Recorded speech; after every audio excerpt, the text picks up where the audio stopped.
January ninga sang ni som ni paruk ani Venezuela President Maduro man ani na atana CIA enroll dante le sipai sang branch sang tho ho dan hey chiang zokin details aron chuak zela chumi chungchang chu hemi video hianin kan hret hei chin kan react don ani. In August, quietly and without headlines, the CIA sent a small undercover unit into the country. Kum sang ni som ni pangan ni kum August la khan CIA hianin team pakhat hi ngoi rengin tu marshet lawin Venezuela hianin an thon lu tani heng CIA team an thon lu ta hianin Maduro ka tong songai lawa di da ha Maduro hi an en khazui don ani. Their job was not to fight, but heng CIA team ta hian mo an ha chu enge vabe ngal bon khan ni lem lo to watch. amar chu ngoi renga Maduro che dante vat hi ru kha ani. Map President Nicolas Maduro's daily life in ni tina anun man thin dan zong kha CIA team te hian an chui top mai ani extraordinary detail. Where he slept, khoya nge mut what he ate, enge what he wore. eng kor nge hak kheng khan CIA team le zan chui vek mai ni. Even his pets were tracked. Even his pets we te zo te khating ang chi an nei chen khan CIA te chuanin an track vek mai ni. Well, by fall, American troops had begun rehearsals. They trained for months using a replica of Maduro's compound built.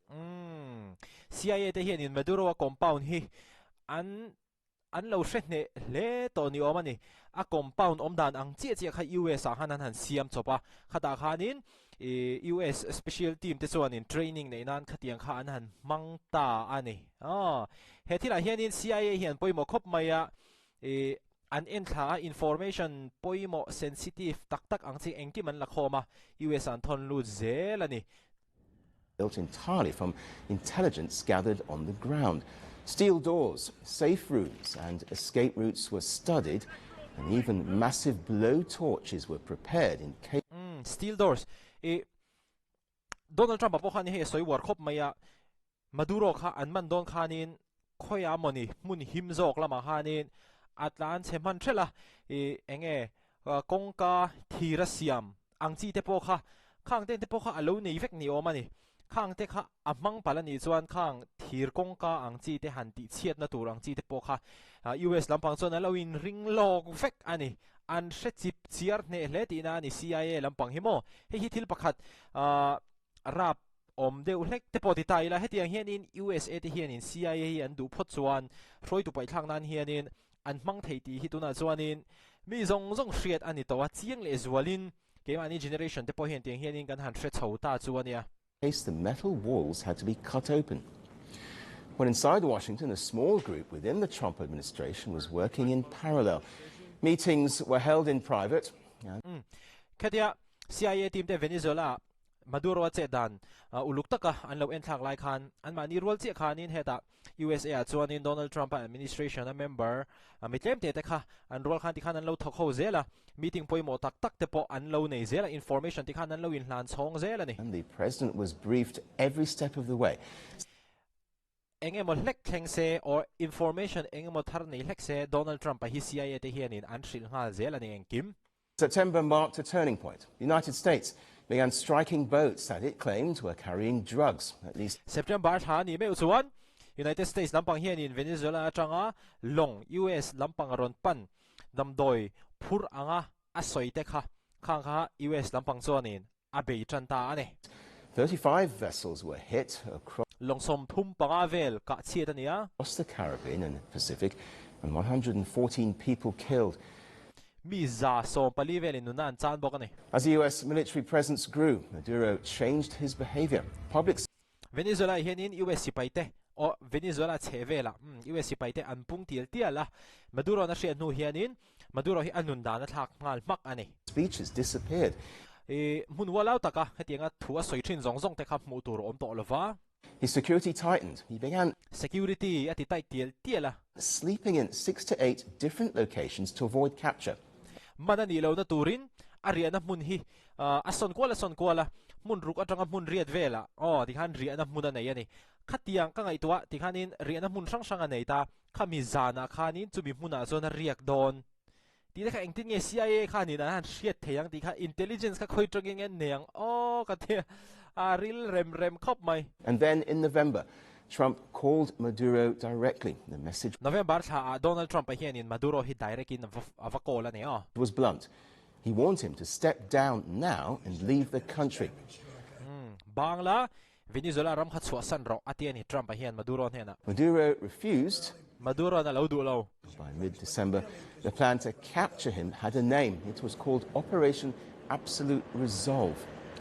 December thalo ni me utsuan Maduro man tum na kha chiang chhota chumi chuan in ming po nei to ani chu ming chu Operation Absolute Resolve kan ti kha ani ta ani September thla atangin CIA August thla atangin CIA hianin an chui tana chuan in August tha chungin Maduro chen na mun engkim an traffic to chuan in ti khanin September thla US chuan in long te han be tana November thla Donald Trump and Maduro direct in a kola Venezuela ram kha chua san ro atia warning apea adulawa chuan in December chuan in Operation Absolute Resolve ti minga lo pianga hetiang hianin CIA te information pek mang vek hianin hetiang hianin US sipai te hi an che ani hey Delta Force te po kha thataka an che theina chan chu CIA te na information intelligence chalutuk an lo la khom wang kha ania CIA te hi tel lo se or involve lo se chu hetiang hianin an hlotling kher lawang chuan security kha Maduro security kha lo tai khop maya news danga tanga kan mu thei dan chuanin US sipai te hianin Delta Force te po khan ni mai thai Maduro security te zinga mi somli vel chu an thatani hetianga Maduro man an tumna lama hian mo makdeu chu khatianga Maduro sipai te tamtak an thilai khanin US sipai pakhat man thilawa chuan makle deu chu Venezuela hianin air defense nei ve thawani amai ro chu CIA te na information le intelligence an lakho mi an that om zia chu hetiang khanin in Venezuela air defense kha S-300 missile system hi Russia pek ni o mina langa minga tang hian po ni se hetianga an air defense system zong bypass vek thei tur khop khan khati han intelligence kha an nei ani chuanin zing anmani Venezuela rama zing dar ni ti han zuk chechana chuanin darkar khada tanga darkar ni chung le khan engkim kha anti zo veka pui rem khop mai And involved more than 150 aircraft and personnel across intelligence and military agencies. Thona za som nga chuang he thila hianin an in ham noi ni US Congress was not informed and secrecy was total. US Congress te po kha an shelem lo ni hemi chu video masalama kan react to There was an initial green light 4 days earlier, but the mission was delayed due to weather. They wanted clear skies and they wanted mission khan dili chungin ani dili line an delay a chan chu kho than du ani zana po borok thiang tak enge hei chum jing ang chi vel kha engma an du lowa chu wan chonin an film khur le ani surprise. Then at midnight on Friday, the order finally came.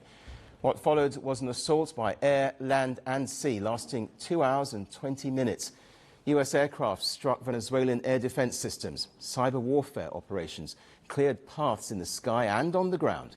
Sipai chak na mangchau ni lo ni hi soitong hanin intelligence apoi mober masaber a chuan intelligence CIA ho in ti turan ti veka sipai te nan ti turan ti boka chuanin US lampang hian in Venezuela la ka hian in cyber attack ang chi kha cyber warfare an ti men ni chan hatiang hanin an computer le an call thil ten air defense system te pon yang hatiang hanin an vati buaisak an vati jam sak ani lo pon an va hack sak khatiang zong ang chi te po khanin ma an lo la bok ani Delta Force ringot an ni lo CIA ringot an ni lo jet fighter ringot te pon ni lo hatiang hu howin an tang ruala hetiang hianin olsam te in ti mai te ang darkar ni chung lekin ram pakhat president khan man mak thei ani F-35 fighter jets reportedly destroyed aircraft on the tarmac after defenses were surprised.